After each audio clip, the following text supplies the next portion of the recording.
The world shattered. It wasn't a gentle cracking either, it was an explosion, a storm surge, a Category 5 hurricane ripping through the delicate structure of my life. Everything I thought I knew, everything I'd built, lay in ruins around me. The divorce papers felt like shrapnel, tearing through my heart with every syllable. I remember. Sitting on the cold tile of the bathroom floor, I couldn't breathe, couldn't see. There was only the sound of my own gasping sobs, echoing in the silence of what was once our home. The smell of his cologne still lingered, a cruel reminder of what was lost. How could something that was once so beautiful, so full of promise, end like this? Where had we lost our way? These questions, like hungry ghosts, haunted my waking hours and followed me into my restless sleep. The first days were the hardest. Loneliness was a constant companion. It clung to me, a suffocating weight on my chest. Each room held a memory, a ghost of laughter or a whisper of a shared dream. The financial strain was a harsh reality check, a constant reminder of my new, precarious existence. Fear became my shadow, fear of the future, fear of being alone, fear of never loving or being loved again. The world seemed vast and cold, and I felt so very small.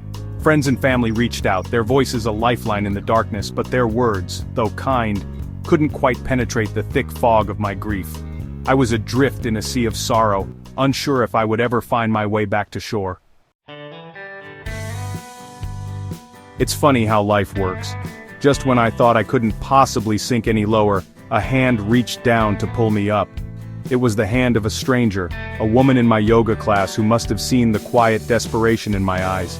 She didn't offer platitudes or empty reassurances, she simply smiled and said, "It's okay to not be okay."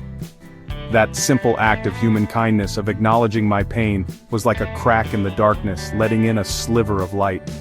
I started to open up to my friends, sharing my fears and insecurities. Their love and support, like a warm blanket on a cold night, enveloped me. They reminded me of my strength, of my resilience. They helped me to see that this ending was not a failure, but an opportunity for a new beginning. Slowly, tentatively, I began to rebuild my life. I started small, focusing on the things that brought me joy. I reconnected with my love of writing, pouring my pain and confusion onto the page. I took long walks in nature, finding solace in the quiet beauty of the natural world. One day, I stumbled upon a pottery class and discovered a hidden talent. The feel of the cool clay in my hands, the act of creating something beautiful from scratch, filled me with a sense of purpose and accomplishment. As I molded the clay, I realized I was also molding myself, reshaping my life into something stronger, more resilient. I was no longer defined by my past. I was a woman reborn, forged in the fires of adversity.